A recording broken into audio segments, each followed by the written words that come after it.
Hello everyone, welcome to the Spooky Noodles Podcast. Today we'll be covering the story of SCP-914, also known as the Clockworks.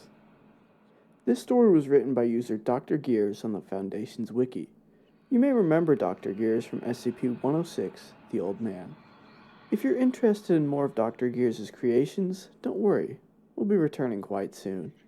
But anyways, what exactly are the Clockworks? Item number, SCP-914. Object class, safe. Special containment procedures. Only personnel who submit a formal request and receive approval from Site Command may operate 914. SCP-914 is to be kept in Research Cell 109B with 2 guard personnel on duty at all times.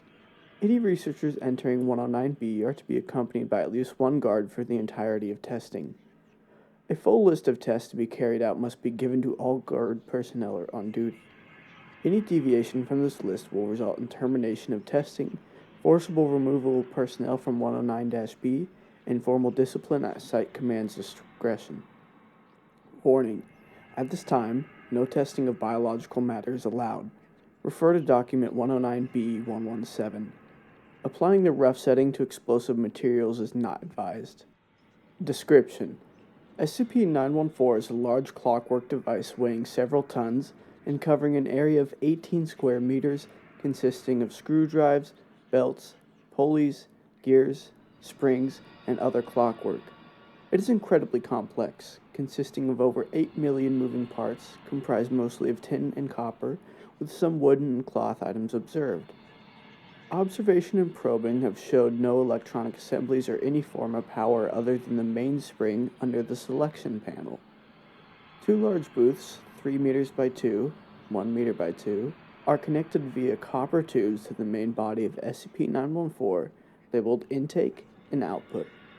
Between them is a copper panel with a large knob with a small arrow attached.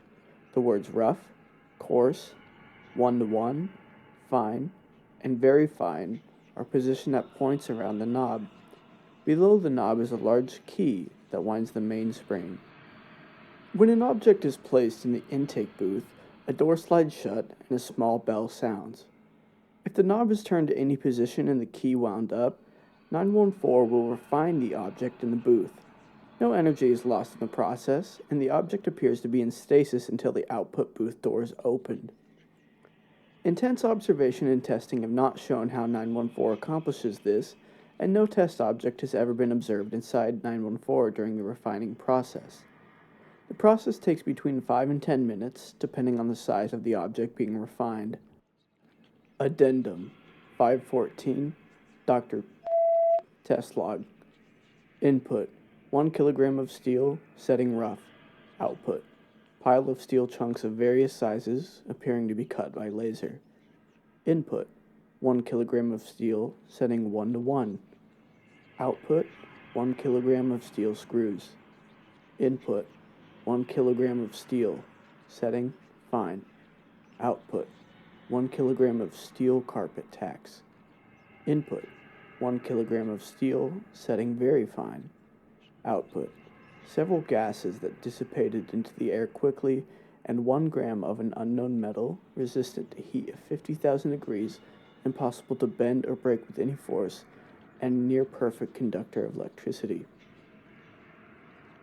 Input: 1 wristwatch belonging to Dr. Setting coarse. Output: 1 completely disassembled wristwatch. Input: 1 cell phone belonging to setting 1-to-1. Output: 1 cell phone, although different make and model. Input: 1 standard Colt Python revolver, setting very fine. Output: aforementioned completely disintegrated all matter in its line of fire. Object contained with high density gamma waves. Input: 1 white mouse, setting 1-to-1. Output: 1 brown mouse. Input: 1 chimp, setting fine. Output: Input: 1 chimp, setting rough. Output: badly mutilated corpse, showing signs of crushing and cutting with high heat. Document 109B117, Dr. and Dr. Test log. Input: Subject D186, male, Caucasian, 42 years old, 108 kilograms, 185 centimeters tall, setting 1:1. Output: Male, Hispanic, 42 years old, 100 kilograms, 188 centimeters tall. Subject was very confused and agitated. Subject attacked security personnel. Subject terminated. Input: Subject D187, male, Caucasian, 28 years old, 63 kilograms, 173 centimeters tall. Setting: very fine. Output: Subject escaped from test chamber, killing 8 guards as well as Dr. and Dr. Lockdown initiated. Subject causes containment failure of 3 SCP areas and continued escape attempt. Special response team engages subject, resulting in severe wounding of subject, partial memory loss in special response team members, and corrosive damage to plumbing. Subject expired several hours later, dissolving into blue ash and blinding nearby research team. Biological testing with 914 has been discontinued. Note: because of the nature of this SCP, a wide range of test data would be helpful. DrGears has ordered that any researcher can have access for non-biological testing if they themselves are, or they are supervised by a Level 3 researcher. All testing is to be recorded in file 914-E. Biological testing will continue only with prior clearance by O5 command. As long as you want to try something mundane that isn't alive, feel free to help accumulate data. Dr. I would read these experiment logs, but there are hours worth of them, so instead I'll link them in the show notes. I love SCPs that aren't harmful on their own, and this one is a great example of that.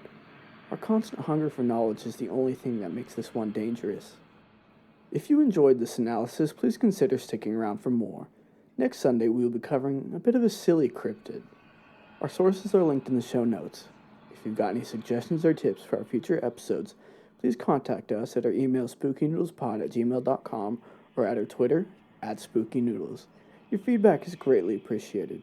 Make sure to keep your taste for horror alive by watching the next episode of Spooky Noodles on Apple, Spotify, Amazon, or YouTube. Thank you for listening.